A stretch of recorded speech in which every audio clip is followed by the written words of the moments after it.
Hey Sean, it's Addison. Pardon me for being a little bit of a mess looking right now. I just woke up and I was looking through my YouTube and I saw your video on transition being radical and how people see that. And this is something that I've thought about before a couple of times. And the thought that always comes to my head is not the examples that you gave, because I try to not think about people getting in accidents and, like, losing limbs in war and things like that, because it's horrible and I don't like thinking about it. But the thing that's come up in my transition the most is people saying that I'm changing the body that some higher power gave me, and I shouldn't be doing that. And the way it works for me, because my transition is very much aesthetic. It's not so much of a, I don't know, it just feels more aesthetic than a lot of other people's transition, where it seems more like a correction of a fault that just so happened to occur. To me, it's more like all the other body modifications that go on in the world today. Piercings, which I've had, tattoos that people get, plastic surgery, and on some level, I think transition is a lot more personal than a lot of those things, but I mean, I'm sure that there are people in each of those modification communities that would argue that whatever they got was a very personal and very important decision in their life. So the gastric bypass surgery thing that you said was more along the lines of what I generally think about in terms of it. And just because how rampant all these things are nowadays, it makes transition seem that much less radical because of it. I mean, I think transition is radical socially in ways that those other sorts of body transitions are not. And I think that has to do with not mostly binary transition, but there are two different ways transition, to me, seems radical. The first one is in the binary transition, where one is simply going from one gender to the other, without even considering the whole spectrum in between. There's a huge power shift that goes on in terms of society. When a man transitions to be a woman, there are two ways of looking at it. There's the you're weak because you're giving up power, and there's you're weak because you're taking the easy way out because being a woman is easy.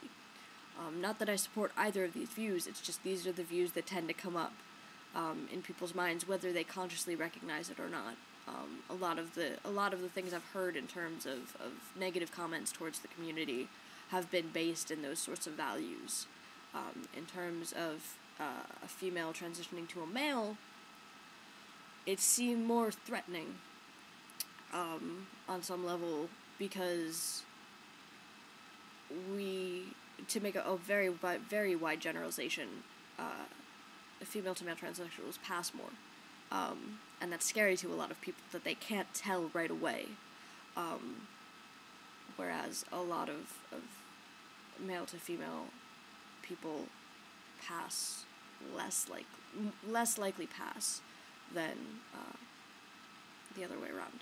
I mean, that's a very wide generalization. There are definitely people that fall outside of that, but when most people think of male to female transsexuals, they don't think of people that pass.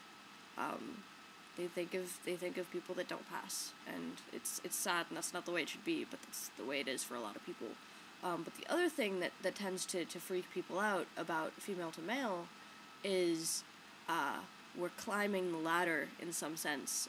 If we're going by the social power ladder, men have more power than women, and thus a woman who is taking a higher rank as a man is a terrible, terrible threat, because assumably they come with the entire female agenda, as it were, and once they infiltrate the system, they can bring the system down from the inside. That tends to scare a lot of people. They tend to think of those sorts as, like, either radical feminists that just couldn't hack it being women, or some sort of power struggle. They don't tend to think of people as the gender that they present, unfortunately. I was going to say something else. I thought I had something else. Oh, in terms of people who do the non-binary transition, like myself, they tend to be scary to a lot of mainstream people because you can't tell right away what's going on. And I encountered this last night, actually. Hilarious kind of story. I was going to a student government meeting, and everyone dresses up for these things. So I was in my jeans, because I don't have nice pants. I was in my jeans and my purple Vans, and then I had on this red striped shirt. And it was a button-down, and it was really nice, and I had on my pea coat. But, pardon me, for some reason last night, I was just like, I'm gonna slap on some eyeliner, because I don't feel completely comfortable, as masculine as I was looking then. I needed a feminine aspect to kind of keep my balance. And I couldn't even find my eyeliner. That's how long it had been since I'd worn it. And, when I showed up at my friend's door to go to this meeting together, he was obviously shaken by the fact that I was wearing eyeliner. Now, mind you, I haven't even asked him to change my pronouns. I'm pretty certain he doesn't do so consistently. And he always calls me by the right name, but it's not that hard for me because my nickname is part of my given name as well as part of my chosen name.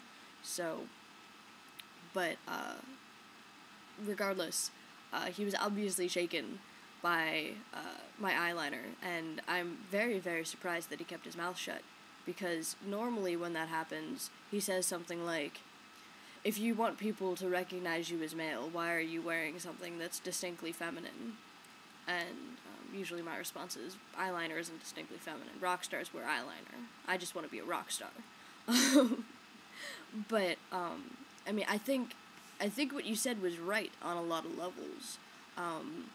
But I also think there are other ways of looking at it, and I think the power shift is something that a lot of people don't consciously recognize, but I think it's something that very much affects people's opinions, because regardless of whether or not they have the language to describe it, I think that's a large part of what's going on in the heads of a lot of people, my mom included. My mom's kind of weird, because she's kind of a female supremacist.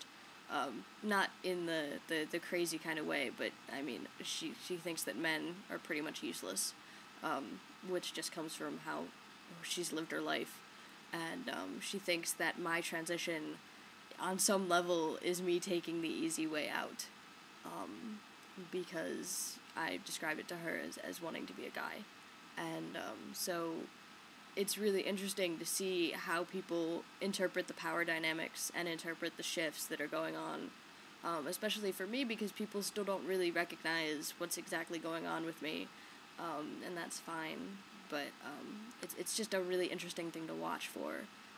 So I just wanted to say, good job on your video. I've always enjoyed your videos, and I hope you continue to make more of them, especially the more thoughtful ones that you've been doing lately. So, I hope you're having a nice day, and I hope this made sense. It's not early for me, but it's early to be thinking critically about these sorts of things. So, I hope it made sense. Either way, as I said, I hope you have a nice day, and I will continue to watch your videos.